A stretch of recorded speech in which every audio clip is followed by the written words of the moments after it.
Bonjour David, merci d'être là pour ce stage durant 5 jours ici en France. C'est ta première fois en France? Yeah, it's my first time ever in France at all. I've never even stepped foot in the country before, so this is really cool. I appreciate you guys bringing me in. Ok, merci de nous faire cet honneur donc. Thank you very much. Merci. Yes. Ok, donc comme je disais, tu t'appelles David Starr. Est-ce que tu peux te présenter en quelques mots pour notre public? Sure. I'm Product David Starr. I also have a million other nicknames. So I have, I'm also the cream in your coffee. I'm your favorite wrestler's favorite wrestler. I'm the physical embodiment of charisma. I'm the Jewish canon. I'm the 104-minute man. I'm the most entertaining man in professional wrestling.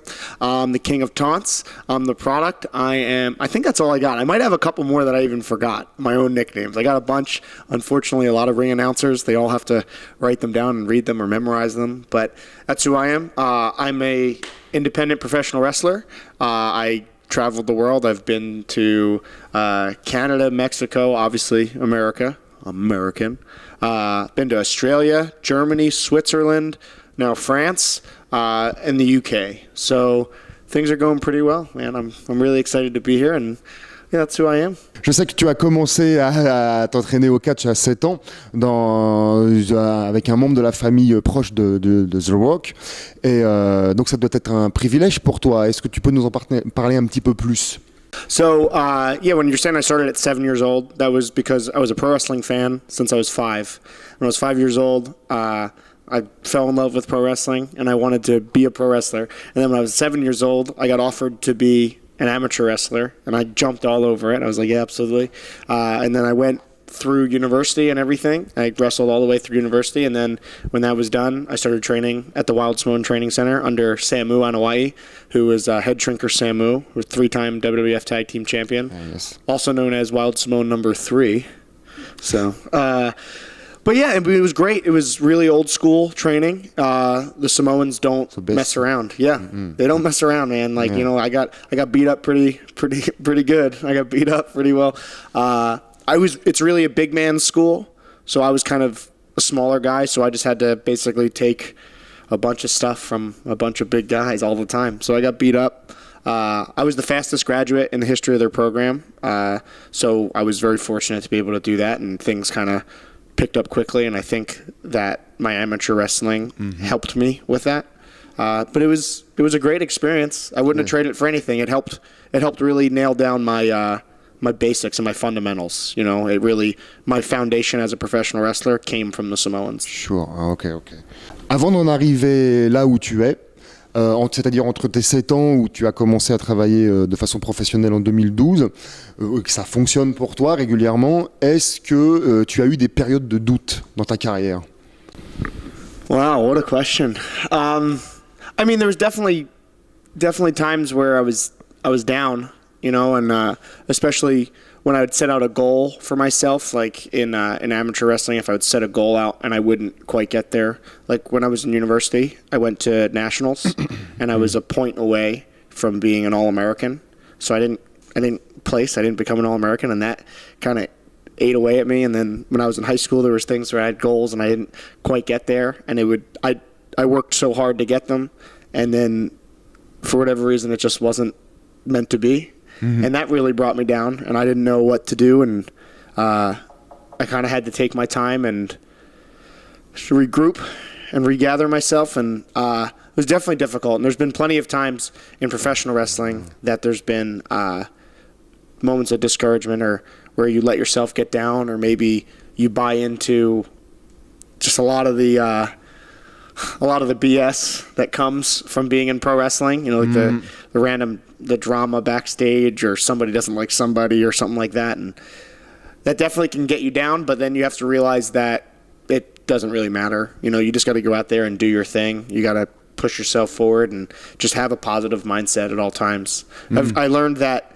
speaking positively and always just thinking positively, it really pushes you through down times and negative times. So I've been very fortunate to change my mind as far as I used to let that stuff get to me, and now I don't really care.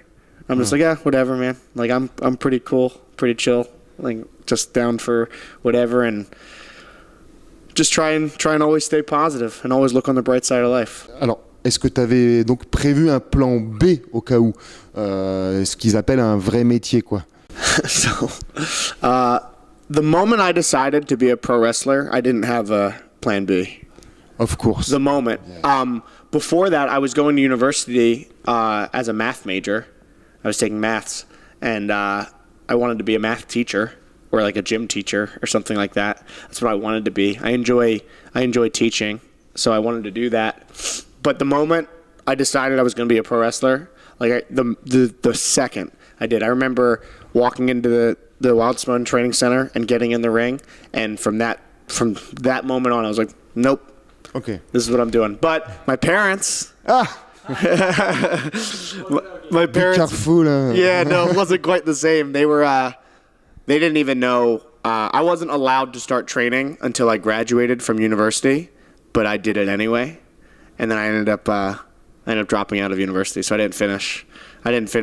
School, but because of wrestling just took off, so quickly that I committed myself to it. My parents were not happy about that at all.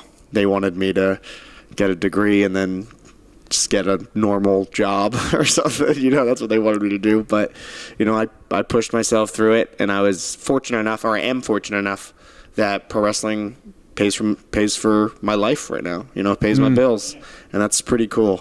I think that's a pretty cool thing.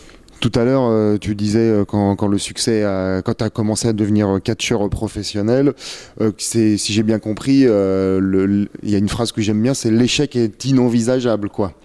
I mean, there's plenty of things like I've watched a lot of like motivational speakers or people that have really made it somewhere, whether it's in wrestling or it's in movies or in some way, shape, or form, a scientist, like whatever.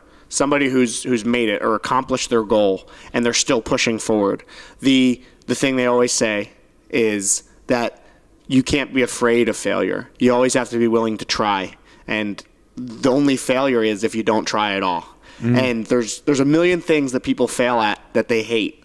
How many like people go to school or something and it's not what they want to do, or they get a job that they don't like and then they're just like miserable. And it's like, why would you fail at something you don't want when you could fail at something you love and at least say you gave it a shot? You're always prepared.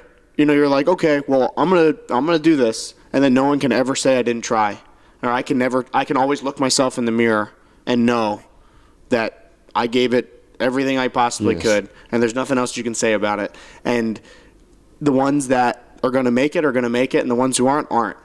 Pro wrestling, especially, it's, I did a Chris Hero seminar, and one of the things he said was, pro wrestling doesn't owe anybody anything.